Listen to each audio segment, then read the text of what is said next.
It is time to submit your final project, and you should be watching this video if you are not using XAMPP. You are using a remote hosting company such as GoDaddy or another remote hosting company, all of which have a cPanel environment and make it quite easy for you to pull your database via PHP MyAdmin. So there are 3 items that must be submitted however you've been doing your project, whether it's remote hosting or local hosting.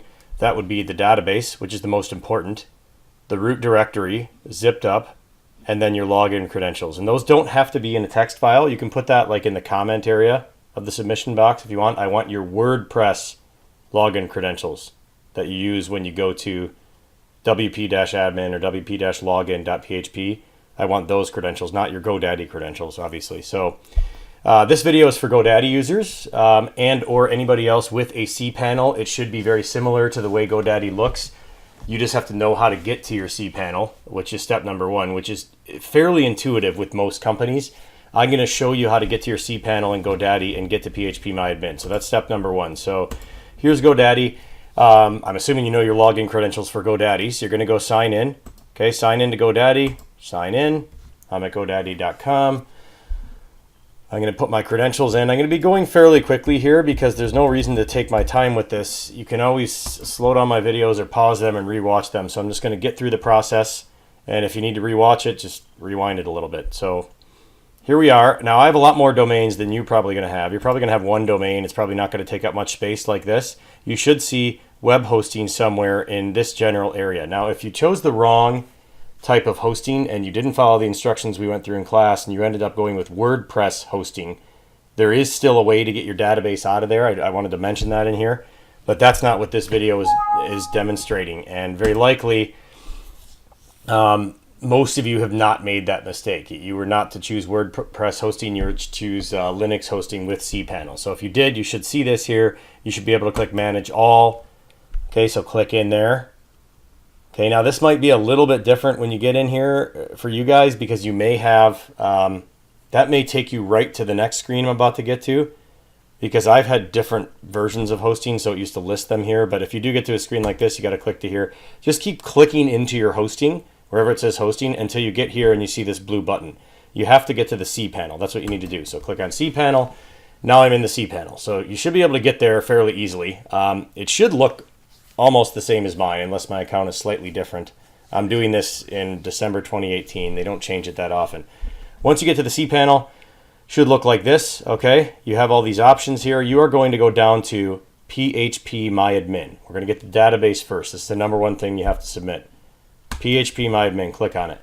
And this will open up your PHP MyAdmin window, with which you will notice with whatever hosting company you're with, or with XAMPP, it looks pretty much the same. So you're going to go in here, you're going to click on, now remember, I can't stress this enough, you can hit the export button from anywhere in the PHP MyAdmin environment. You do not hit that export button until you have your site opened up and showing the tables. So first thing you do, click on databases. Next thing you do is click on the database that has WP something at the end of it. So it might not be WP1.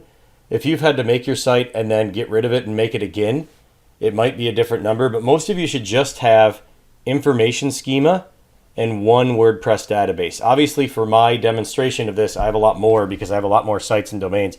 You should just have one. If for some reason you have more than one, you have to make sure that you use the right one. But you should just have information schema and one WordPress database, and it might not be named exactly the same as mine. It might be a bit different. You click on it. And when you click on it, you should see a bunch of tables, and here you hit export, and you're done. That's it. Okay, you don't have to check off the boxes or anything. You have to get into the database so the tables are showing as we see here, and then you hit export. After you hit export, you get to this screen. You really don't have any options here. You just, other than hitting go, you want SQL. Don't mess with the format. You want an SQL file. You hit go, and it'll take a second. That was really fast, actually. And then you save that file into whatever folder you're storing all your project files or whatever, and then that is the first thing you submit to the Dropbox or the submission box in FOL. You do not have to zip this once you save it. So I'm going to save mine into downloads just to show you as a demo here. Okay, and it doesn't take that long. I mean, it might take a little longer for you guys if you have more plugins and more stuff, but that's it. It should be an SQL file. Mine is showing a brackets icon. Yours might show a different icon if you have a different text editing program. It may not show an icon at all if you never installed brackets like you were supposed to months ago, but it should be something .SQL. Okay, that is the correct file version. You will submit that as your first item to the Dropbox. And I'm not concerned about what it's named as long as that is actually your database for your website. Okay, so I don't need to keep that because this is just an example. Just to review this one more time. Okay, you get into your cPanel, log into GoDaddy, get to your cPanel, click on PHP MyAdmin. Okay, you're in PHP MyAdmin. It opens it up. It looks just like XAMPP pretty much. Click on databases, click into the database. So this is where if you do have more than one, you're going to have to figure out which is which. You should not have more than just the WordPress database and information schema, unless for some reason you kept creating WordPress sites, which I don't know why you would do. You just needed one. One of them is probably going to be created within a subfolder.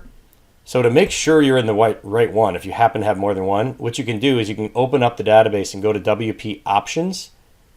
Right, they're in alphabetical order, usually. Where the heck is WP Options? Right there. Jeez. Okay, and when you pull that up, it will show you what the domain extension is. So if you know that you've been logging in every week at your main domain, and then you go into a database and you see it's at your main domain /demo or /blog or something, that's not the right database. You'd probably know right away too, because if you've been working on your site for weeks and months, and when you go into it, you don't see a lot of tables here, that would indicate that it's just been installed and you haven't done anything. So I don't want to explain this too much because 99% of you should just have the one WP something database and information schema. Okay, and the one you export is the WP something.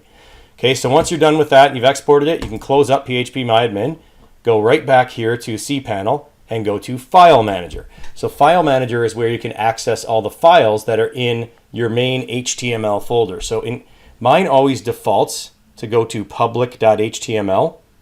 Okay, that's where all of your web files will be. In case it doesn't do that, in case you go into your cPanel and you hit File Manager and it asks you where you want to go, you say public.html.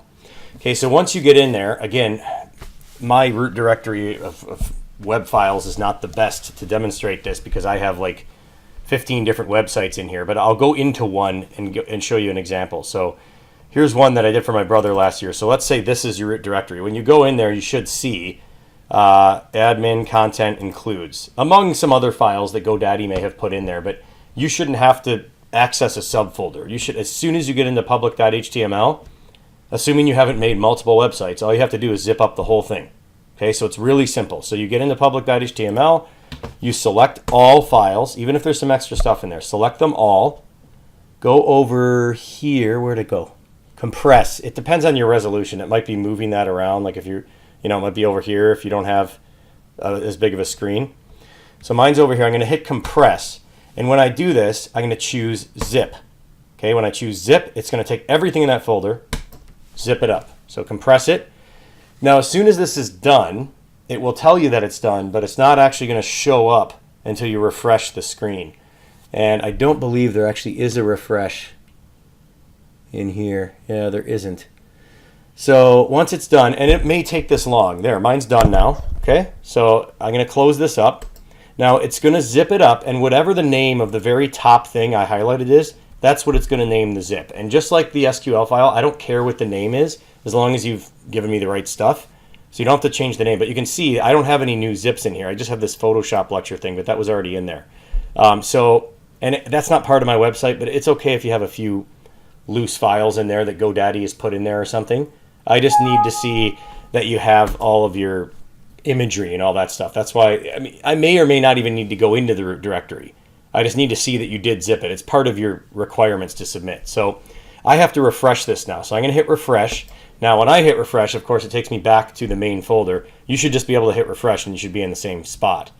I have to go back in there. Okay, so as soon as you hit refresh, you should see, here's a new zip. Okay, and it named it this because that was the top thing that was there. It doesn't matter. It's fine, whatever it's named. And you can rename it too, root directory or final project root directory, whatever you want. And you have to take that. You download that now from the file manager. and then you put that in the Dropbox in FOL.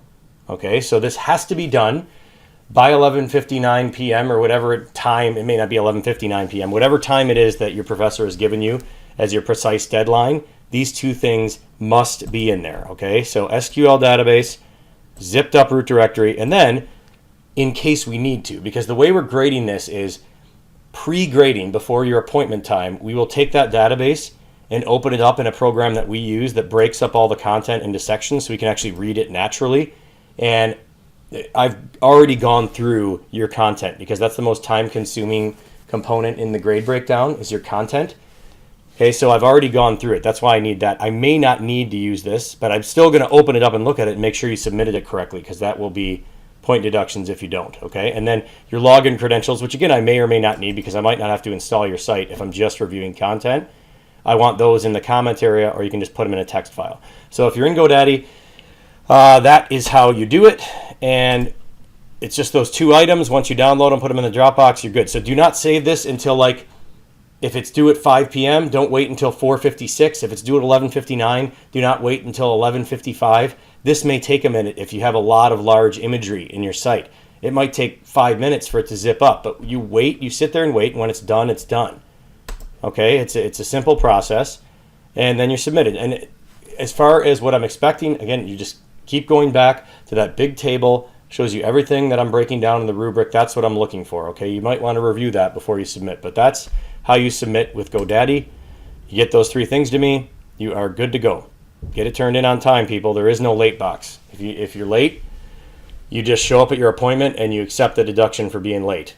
It is what it is. You're not emailing me anything. Okay, that's the way it goes. So I'm sure all of you will be in great shape. We've been working on this literally for months. Looking forward to seeing your stuff. Talk to you soon.